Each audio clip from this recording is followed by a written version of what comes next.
Two identical circular loops P and Q, each of radius R, and carrying current I and 2I. Sorry, ये I है. I and 2I respectively are lying parallel planes such that they have a common axis. The direction of current in both the loop is clockwise, as seen from O. O point से देखेंगे तो clockwise current जा रही है, which is equi distance from the both loop.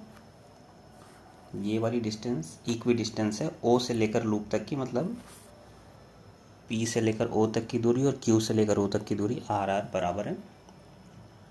Find the magnitude of net magnetic field at point O. दोनों में clockwise अगर current है, अगर P में क्लॉकवाइज करंट होगी तो करंट का डायरेक्शन ऐसा होगा, ठीक है. ये क्लॉकवाइज हो जाएगा. क्लॉकवाइज होगा तो O पर, पॉइंट O पर कहाँ पे मैग्नेटिक फील्ड लगेगी इसकी,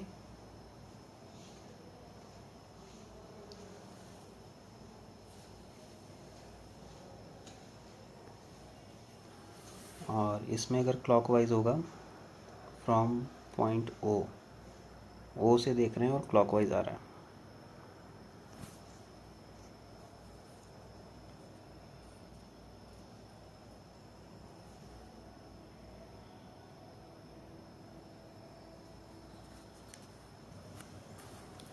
इस पे देखेंगे तो करंट का डायरेक्शन आएगा यहाँ पर BP पर.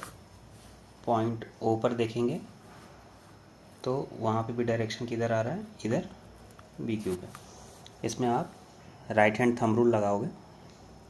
राइट हैंड थंब रूल लगाने पर अगर आपका ये होगा तो यहाँ से पॉइंट O पर जो मैग्नेटिक फील्ड होगी वो यहाँ से बाहर की तरफ जा रही होगी, तो BP की डायरेक्शन इधर की तरफ आ रही है.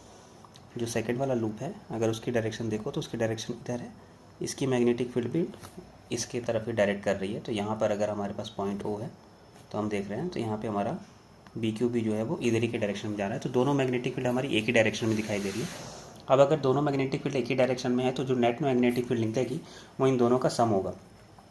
तो जो B नेट होगा वो होगा BP प्लस BQ, ठीक है. ये जो केस है, जो P वाला हमारा लूप है वो जब पॉइंट O पे हमारा मैग्नेटिक फील्ड लगाएगा तो जो मैग्नेटिक फील्ड होगा वो magnetic field due to axial होगा एक करंट कैरिंग सर्कुलर लूप के. अगर यहाँ पे मैं पॉइंट O को समझूँ और ये मेरा P का लूप है तो यहाँ ये वाली मैग्नेटिक फील्ड लगेगी, ठीक है, ये जो एक्सियल पे लगती है. तो हम उसका फॉर्मूला लगाएंगे. तो उसका फॉर्मूला क्या होता है, उसका फॉर्मूला होता है mu not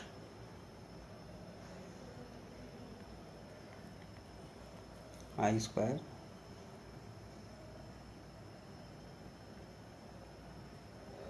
to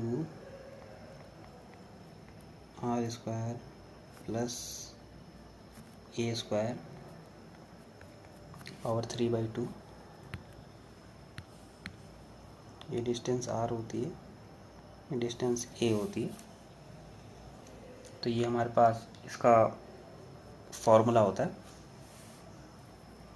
square radius का ही होता है, ये A होगा. ये केवल BP का है. अब मेरे को इसमें BQ भी ऐड करना है तो मैं क्या करूँगा, न्यू नॉट जो भी करंट होगी, तो करंट मेरे पास 2y है तो यहाँ पे मैं 2y लिखूँगा, ठीक है. लूप का रेडियस यही है. यहाँ 2 R square plus A square power 3/2. इसको सॉल्व करेंगे तो यहाँ पर 2 है और यहाँ पे 1 है तो हो जाएगा 3 new naught I A square 2 R square plus A square का पावर 3/2. तो ये हो गया B नेट. तो ये रही net magnetic field due to this circular loop.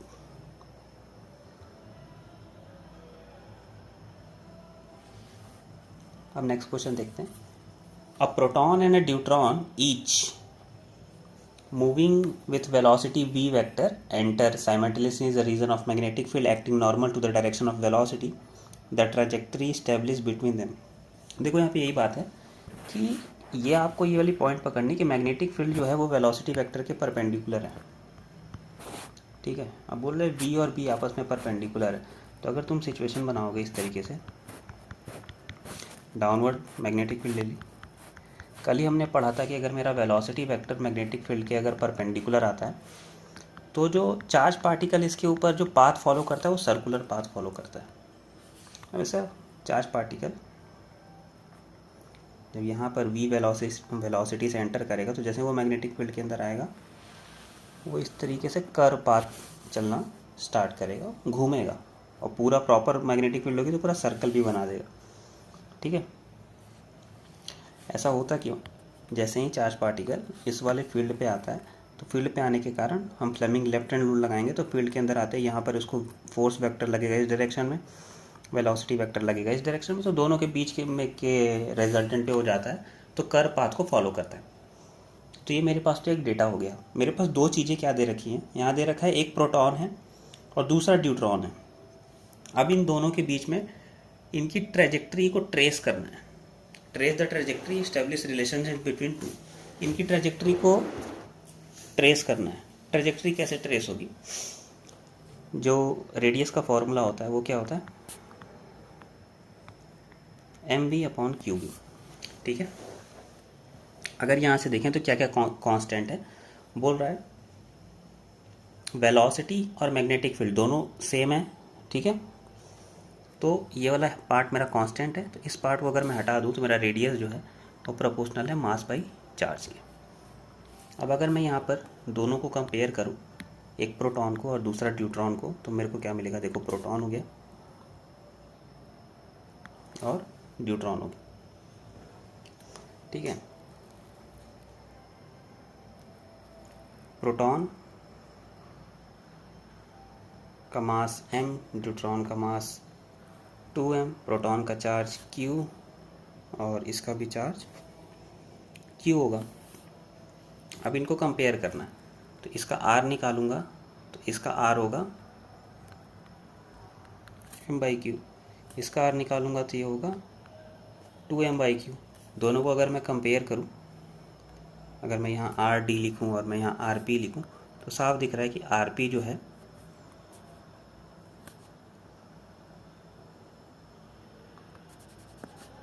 ये rd जो है वो 2 टाइम है rp के। ठीक है, ये जो m/q की वैल्यू है ना, ये rp के बराबर है, तो m/q के बदले हमने इसको rp से यहाँ पे रिप्लेस कर दिया तो ये दुगना आ रहा है। तो ये जो ड्यूट्रॉन का रेडियस है वो रेडियस ऑफ प्रोटॉन से बड़ा आएगा। ठीक है, तो यहाँ से हमें एक चीज़, ये वाली चीज़ क्लियर हो रही है कि जो ड्यूट्रॉन का रेडियस है वो इससे बड़ा आएगा। अब देखो इसको क्या कर सकते हो, तो हम यहाँ लिखेंगे radius of deuteron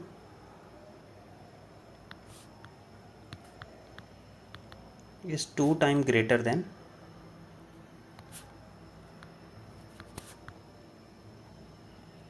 radius of proton. तो हमारे पास ये जो डायग्राम होगा उसमें 2 रेडियस बनेंगे। ठीक है,